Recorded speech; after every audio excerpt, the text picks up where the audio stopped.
ಎಲ್ರಿಗೂ ನಮಸ್ಕಾರ. ಪರಮಪೂಜ್ಯ ಶ್ರೀ ಸಿದ್ದೇಶ್ವರ ಸ್ವಾಮೀಜಿಯವರ ಗುರುಪಥ ಎಂಬ ಪುಸ್ತಕದಿಂದ ಒಂದು ಪುಟವನ್ನು ಓದಲಿದ್ದೇನೆ.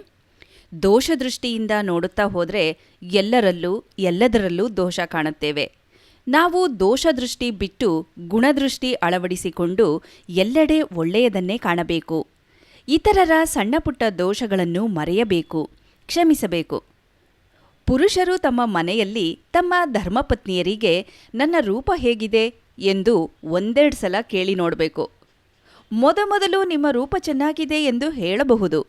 ಹಾಗೇ ನೀವು ಪ್ರತಿದಿನ, ಪ್ರತಿ ತಿಂಗಳು, ಪ್ರತಿ ವರುಷ ಕೇಳುತ್ತಲೇ ಹೋದರೆ ಅವರೇನು ಹೇಳಬಹುದು? ಸ್ವಲ್ಪ ಆಲೋಚಿಸಬೇಕು.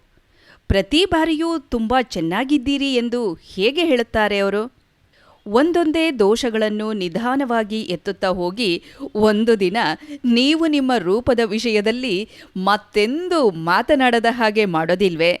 ಹಾಗೆಯೇ ಮಹಿಳೆಯರೂ ಕೂಡ ನನ್ನ ರೂಪ ಹೇಗಿದೆ ಎಂದು ತಮ್ಮ ಯಜಮಾನರಿಗೆ ಪದೇ ಪದೇ ಕೇಳಿದರೆ ಅವರಿಗೂ ಅದೇ ಪ್ರತಿಕ್ರಿಯೆ ಬರುವುದರಲ್ಲಿ ಸಂದೇಹವಿಲ್ಲ ಅಲ್ವಾ? ಧನ್ಯವಾದಗಳು.